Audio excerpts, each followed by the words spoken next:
Hello guys, আসসালামু আলাইকুম। আশা করি সবাই ভালো আছে, আমিও ভালো আছি। আবার চলে আসলাম তোমাদের মাঝে একটা ছোট্ট ভিডিও নিয়ে।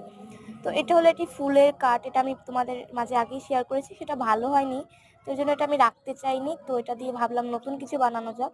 তো অনেক চিন্তা ভাবনা করার পর মাথায় আসলে এটা দিয়ে একটা ক্যালেন্ডার বানানো যাবে, মিনি ক্যালেন্ডার।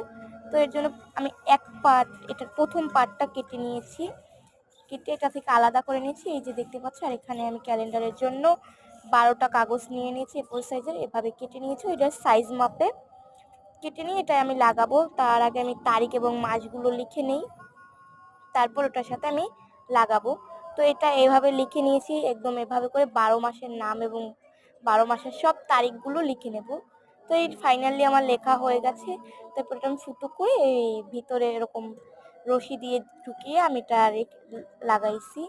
তোমরাও এরকম করে মিনি ক্যালেন্ডার বানিয়ে যে কোনো জায়গায় রাখতে পারো, হয় তোমার পড়ার টেবিলে, না হয় দেওয়ালে দেওয়ালে লাগাতে পারো। তো আমি এটা আমার পড়ার টেবিলের পাশে দেওয়ালে লাগাবো।